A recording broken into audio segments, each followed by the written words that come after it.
Good morning to all of you મિત્રો. આજે આપણે ઓટોમોબાઈલ કમ્પોનન્ટ ડિઝાઇન સબ્જેક્ટની અંદર ચેપ્ટર નંબર 5 કે જેમાં આપણે ડિઝાઇન ઓફ આઈસી એન્જિનમાં અલગ અલગ પાર્ટ્સ આઈસી એન્જિનના જે છે તેની ડિઝાઇન કરીએ છીએ. તો આજે આપણે આ ચેપ્ટરની અંદર પુશ રોડ જે યુઝ થાય છે કે જે આપણે વાલ્વ લિફ્ટિંગ મિકેનિઝમનો એક સપોર્ટ એસેમ્બલીનો એક પાર્ટ છે, સબ part.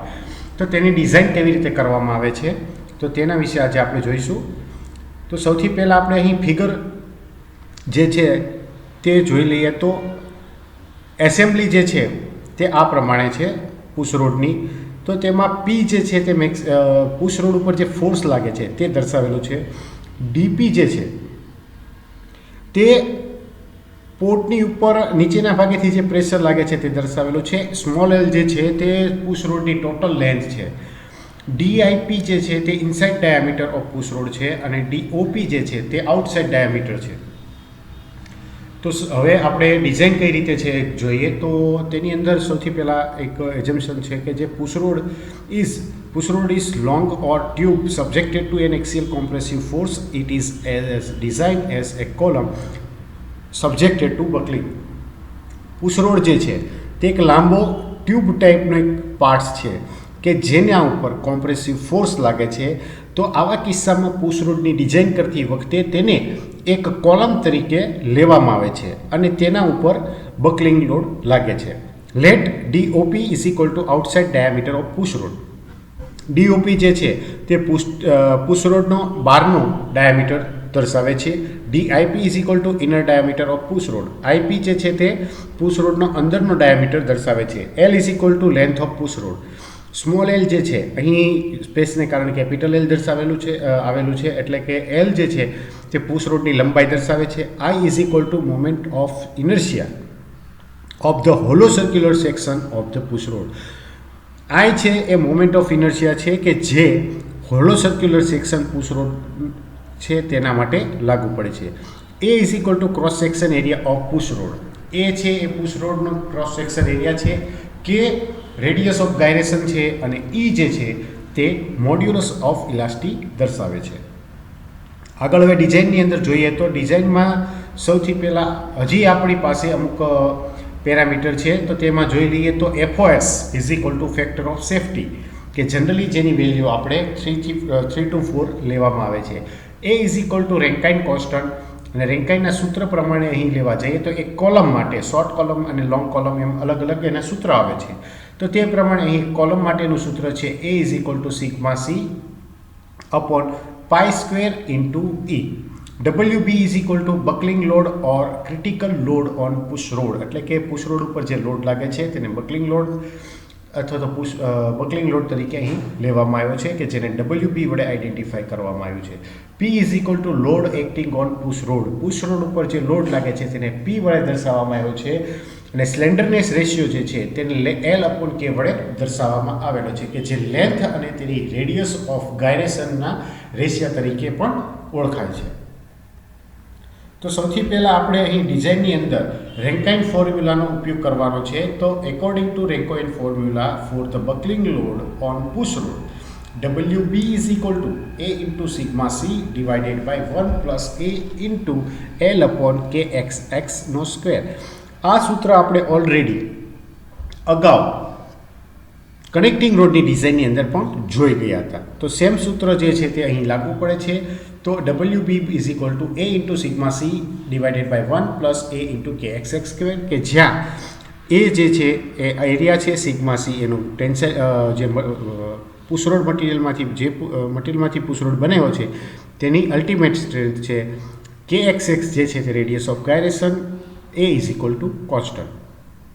So the load acting on push road FP is equal to WB upon FOS. પહેલા સૂત્રની અંદર આપણે કનેક્ટિંગ રોડની અંદર આપણે પહેલાં FP શોધતા હતા અને એના ઉપરથી WB શોધતા હતા. અહીં આપણે થોડુંક ઉલટું છે. પહેલાં WB મળશે અને તેના ઉપરથી આપણે FP શોધવાનો છે. તો FP માટેનું સૂત્ર થશે WB ડિવાઇડેડ બાય FOS. એટલે કે FP is equal two A into sigma C divided by 1 plus A into L upon KXX whole square into FOS. જે સિગ્મા સી ની વેલ્યુ જે છે સિગ્મા સી ની વેલ્યુ માટે અહીં આપણે એક અલગ બીજું એક ઇક્વેશન તારવેલું છે જે બાજુની અંદર દર્શાવેલું છે. So AP is equal to A into S of YC એટલે કે yિલ્ડ સ્ટ્રેન્થ છે મટીરિયલ માટેનો divided by FOS upon 1 plus A into L upon K XX whole square. એટલે કે નવું સૂત્ર જે છે તેની અંદર સિગ્મા સીની વેલ્યુના રૂપમાં સિગ્મા સીની વેલ્યુ જે છે તે સિગ્મા વાયસીના રૂપમાં એસ વાયસીના રૂપમાં અહીં લીધેલી છે અને એસ વાય છે વાયસી જે છે તે પુશરોડના મટીરિયલ માટેનો yિલ્ડ સ્ટ્રેન્થ છે, yield compressive stress. where the sigma c is equal to SYC upon FOS is equal to allowable compressive stress and its value is less than or equal to 70 Newton upon millimeter square for mild steel. એટલે કે sigma C જે છે તે allowable compressive stress છે કે જેને SYC upon FOS વડે already અહીં દર્શાવેલો છે અને તેની વેલ્યુ માઇલ્ડ સ્ટીલ માટે already less than or equal to 70 Newton upon millimeter square લેવામાં આવે છે. The value of allowable compressive stress for the various of L upon DOP ratio એટલે કે લેન્થ અને આઉટસાઇડ ડાયામીટરનો રેશિયો જે છે તેના અલગ અલગ રેશિયા માટે એલોવેબલ સ્ટ્રેસ કોમ્પ્રેસિવ સ્ટ્રેસની વેલ્યુ જે છે તેનું એક ટેબલ નીચે દર્શાવેલું છે કે જેની અંદર પહેલી લાઇન જે છે તેમાં આપણને એલ અપોન ડીઓપીનો રેશિયો આપેલો છે, નીચેના ભાગે સિગ્મા સી એટલે કે એલોવેબલ કોમ્પ્રેસિવ સ્ટ્રેસ જે છે તેની વેલ્યુ આપવામાં આવેલી છે. જો એલ અપોન ડીઓપીનો રેશિયો છે તે 10 હોય તો સિગ્મા સીની વેલ્યુ 100 લેવામાં આવે છે. જો રેશિયો 20 હશે તો સિગ્મા સી 70 થશે. જો રેશિયો 30 હશે તો સિગ્મા સી 50 થશે. 40નો રેશિયો હશે તો સિગ્મા સીની વેલ્યુ 35 થશે. એલ અપોન ડીઓપીનો રેશિયો 50 થશે તો આવા કિસ્સામાં sigma C 28. L upon DOP is equal two 60 so the sigma she is equal two 20. L upon DOP is equal two 70 so sigma she is equal two 15. L upon DOP is equal two 80 તો sigma she is equal two 12.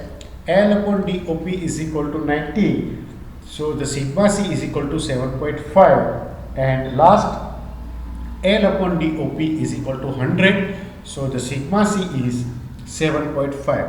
એટલે કે આ table ઉપરથી આપણને એક વસ્તુ જાણવા મળે છે કે જેમ જેમ L upon DOP નો રેશિયો વધતો જાય છે તેમ સિગ્મા સ્ટ્રેસની વેલ્યુ સિગ્મા સી એટલે કે કોમ્પ્રેસિવ સ્ટ્રેસની વેલ્યુઓ જે છે તે નિરંતર ઘટતી જાય છે અને તેની છેલ્લી વેલ્યુ જે છે તે આપણને 7.5 મળે છે.